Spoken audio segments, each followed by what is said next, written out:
live in a world where we spark fire and complain about how useless ashes are. We live in a world where we find people hurt and we let time heal their scar. We live in a world where good is defined as bad and bad has become a standard.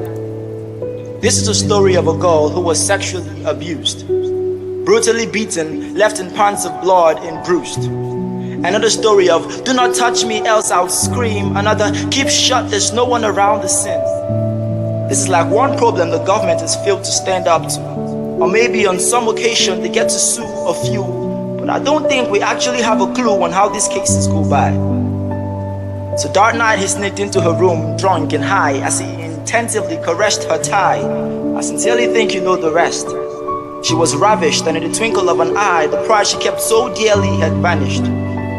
She woke up in stained garments, with the guilt of losing her pride hanging around her neck like an ornament. This was just the beginning and not the finale, as she was abandoned to rally in this valley. And the routine was an unending one. And each night in her dream she couldn't help but see another clip of how he forcefully kissed her lips and grabbed her hips, how he pinned her to the wall and told her not to scream, else he'll beat her to a pulp and show her why the male gender was always supreme. So sad, he was someone she held at high esteem. She kept watching dark nights unravel into dawn because her eyes knew no sleep. All there was to console her were those endless whips. She could only imagine aborting thoughts of a first abortion. It's past bedtime and all she could do was stare at the ceiling. You think you know how hearty it feels to cry and there's no one there to listen? I don't think you know that feeling. She tried talking to those she could trust, only to be reminded that there's no justice for the masses as power resides in the arms of the unjust.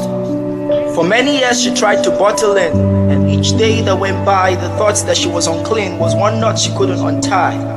She was ashamed, roaming the streets like a walking dead awaiting to die. This was the story of the days of her youth, where she tried to talk to everyone but no one believed her truth.